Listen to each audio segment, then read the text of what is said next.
வந்துட்டு ஒருத்தர் யாரோ இறங்குறாரு.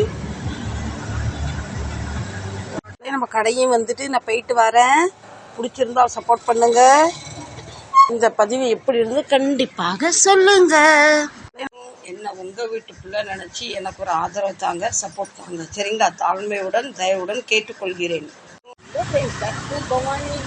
அனைவரும் எப்படி இருக்கீங்க? இதோ நான் வேலைக்கு பெறப்பட்டேன். எப்போவுமே சிபிடி வேலாப்பூர்ல இருந்தால் ட்ரெயின் ஏறுவேன். இன்றைக்கு எங்கள் மகனுக்கு வந்து துருவையில் ஒரு வேலை இருந்தாலும் மம்மி நான் உங்களை துருவை ஸ்டேஷனில் விட்டுறேன், அங்கேருந்து உங்களுக்கு 2-3 ஸ்டேஷன் தான் வாங்க நான் விட்டுறேன்னு கூப்பிட்டு போகிறாரு. வெயில் மண்டே பொழுத்துது. அங்கே போகிறது துருவை ஸ்டேஷனுக்கு போகிறோம்.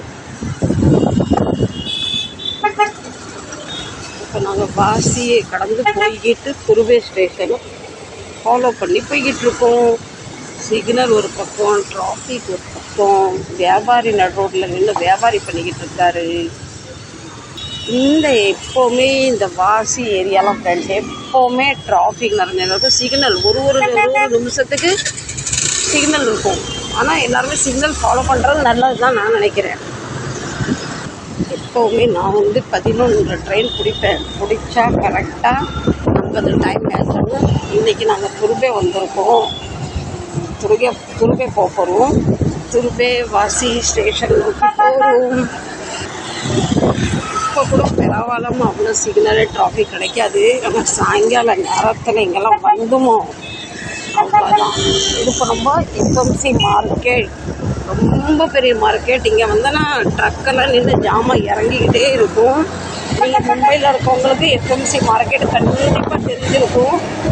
ரொம்ப பெரிய உழவர் சந்தைன்னு சொல்லலாம். நீங்கள் காசியில் இருக்கவங்களுக்கு கண்டிப்பாக எஃப்எம்சி மார்க்கெட் தெரிஞ்சிருக்கும். இங்கே எப்போவுமே வந்து ரொம்ப பெரிய மார்க்கெட், உழவர் சந்தைன்னு கூட சொல்லலாம். நான் எப்பவும் போல் மணிக்கணக்கில் என் ட்ரெயினை பிடிக்க முடியுமா அவ்வளோ கன்ஃபியூஸாக இருக்குது.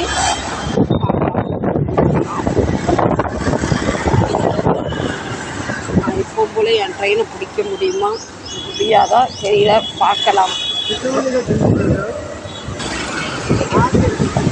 चलेगा थे कोई बात नहीं. मुंबई नगरी எப்போவுமே ஃப்ரெஷ்ஷாக இருக்கும். நைட்டு பகல்னாவது கொஞ்சம் நமக்கு டிராஃபிக்காக ஈஸியாக இருக்கும். நைட்டுலாம் பார்த்திங்களோ அவ்வளோதான். பஸ் ஏரியா பார்க்காதவங்கலாம் பார்த்துக்கங்க. நம்ம ஸ்டேஷனுக்கு வந்தாச்சு. பாய் சுமி. இப்போ நம்ம ஸ்டேஷனுக்கு வந்தாச்சு. இன்னும் நம்மள்ட்ட 3 நிமிஷம் இருக்குது. நம்ம ஏறி கடன்னு ஓடிடலாம். ஏற முடியாது, இப்போ இறங்கணும். எனக்குமே இந்த ட்ரெயின்லாம் நானும் புலம்பிக்கிட்டு இருக்கேன். ஸ்கூட்டியோ பைக்கெல்லாம் ஓட்ட தெரிஞ்சா நானுமே இப்படி பேசாமல் இப்படி ஸ்கூட்டி ஓட்டிகிட்டு வந்திருப்பேன்ல. நமக்கு தான் எதுக்குமே நம்ம லாய்க்கு இல்லையே. சில வயசானவங்களாம் எப்படிலாம் வாழ்கிறாங்க. ஆமாம், விழா பார்த்தனே கடவுளே முருகா சண்முகா வடிவேலா செந்திலாதா. ட்ரெயினில் ஏறியாச்சப்பா. என் டானா வந்து கரெக்டாக நின்றுச்சு. கடவுளுக்கு நன்றி. ஏறவும் ட்ரெயின் எடுக்கவும் கரெக்டாக ஃபாலோ ஆகிட்டு. பிடிச்சிருந்தாலும் நான் ஓடி வந்து விழா பார்த்தேன். அதுக்காக ஒரு லைஃப் தாங்க. பாய். மகன் சொன்னாலும் நான் திரும்ப போகிறேன் மம்மி உங்களை விட்டுறேன்னு. ஆனால் கரெக்ட் நேரத்தில் கரெக்ட் டைமில் கொண்டாந்து இந்த ஸ்டேஷனில் விட்டுட்டாரு. சரிங்களா? ஒரு சப்போர்ட் பண்ணுங்க. ட்ரெயினை விட்டு இறங்கின உடனே நமக்கு அந்த பக்கமும் ஒரு வண்டி போச்சு. அப்போது சில வண்டிக்காரங்க அதிகமாக கேட்பாங்க. நான் சொன்னேன் எவ்வளோன்னு. அந்த பக்கமாக தான் போகுது, 30 ரூபா தாங்கன்னு ஜம்முன்னு காற்று வாங்கிட்டு அப்படியே ஆண்டவரே காலையிலேருந்து எழுந்திருந்தே மனசும் ரொம்ப ரிலாக்ஸாக இருக்குது. நல்லதே நடக்கிற மாதிரி நான் ஃபீல் பண்ணுறேன். இங்கே எங்கேயுமே நான் காற்று கிடக்கிறேன். பையன் கொண்டாந்து ஸ்டேஷனில் துருவையில் விட்டார். நாங்கள் நமக்கு ட்ரெயின் ரெடியாக இருந்தது. இங்கே இறங்கின உடனே கடவுள் நமக்கு அனுப்பணும் வாகனம். வேறு என்னங்க வேணும் வாழ்க்கையில் நம்ம நினச்சதுலாம் முடிஞ்சா சூப்பராக இருக்கும். காற்று அப்படியே என் மேலே படுது. அவ்வளோ நல்லாயிருக்கு. வெளியே அந்தளவு வெயில், உள்ள அந்தளவுக்கு அப்படியே குழு காற்று செஞ்சில் ஒவ்வொரு மாதிரி ஃபீல் பண்ணுறேன். இன்றைய நாள் நல்லதே நடந்தது. கண்டிப்பாக கடவுளுக்கு நன்றி சொல்லியே ஆகணும். இதே மாதிரி யாராவது கொண்டாந்தேன்னு ரயில்வே ஸ்டேஷனில் விட்டுட்டாங்கன்னா உடனே இந்த மாதிரியெல்லாம் வண்டி கிடச்சிரும். நாங்கள் இந்த ஆட்டோ ஏறி, ட்ரெயின் ஏறி, பஸ் ஏறி, ட்ரக் ஏறி, லாரி ஏறி வரும்போது ட்ரெயினே மிஸ் பண்ணிடுறேன், வண்டியும் மிஸ் பண்ணிடுறேன். இன்னைக்கு நல்லது, சூப்பராகவே எல்லாம் நடந்துட்டு வந்துட்டு ஒருத்தர் யாரோ இறங்குறாரு.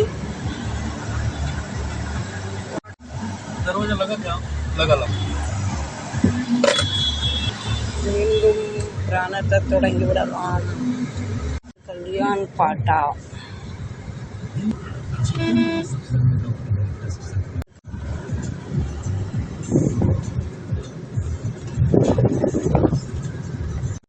station 609 rupees.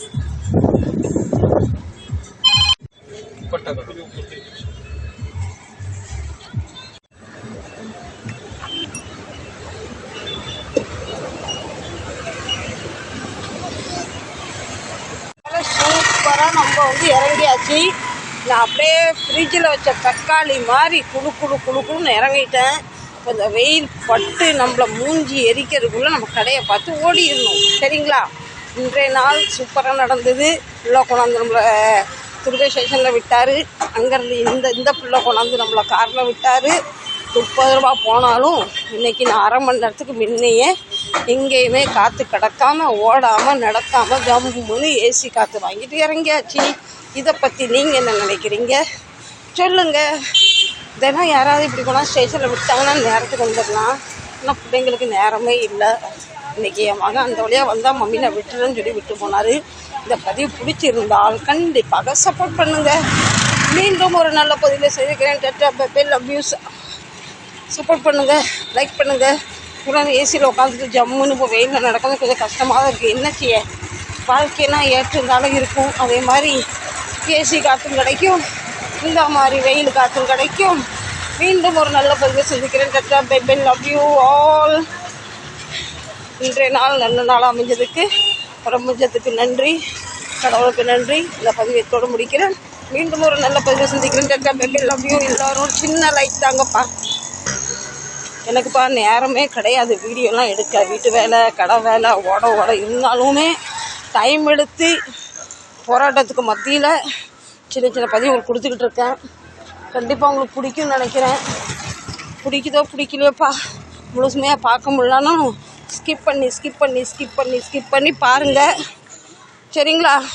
லைக்கை மட்டும் ஸ்கிப் பண்ணாமல் முழுமையாக ஒரு சின்ன லைக்கை மட்டும் தாங்க. உங்கள் பொண்ணான கையால் ஒரு சின்ன லைக் மட்டும் தாங்க. பாய், லவ் யூ ஆல். நம்ம கடையும் வந்துட்டு நான் போயிட்டு வரேன். பிடிச்சிருந்தா சப்போர்ட் பண்ணுங்கள். இந்த பதிவு எப்படி இருந்து கண்டிப்பாக சொல்லுங்கள். என்ன உங்கள் வீட்டு பிள்ளை நினச்சி எனக்கு ஒரு ஆதரவு தாங்க, சப்போர்ட் தாங்க. சரிங்களா? தாழ்மையுடன் தயவுடன் கேட்டுக்கொள்கிறேன்.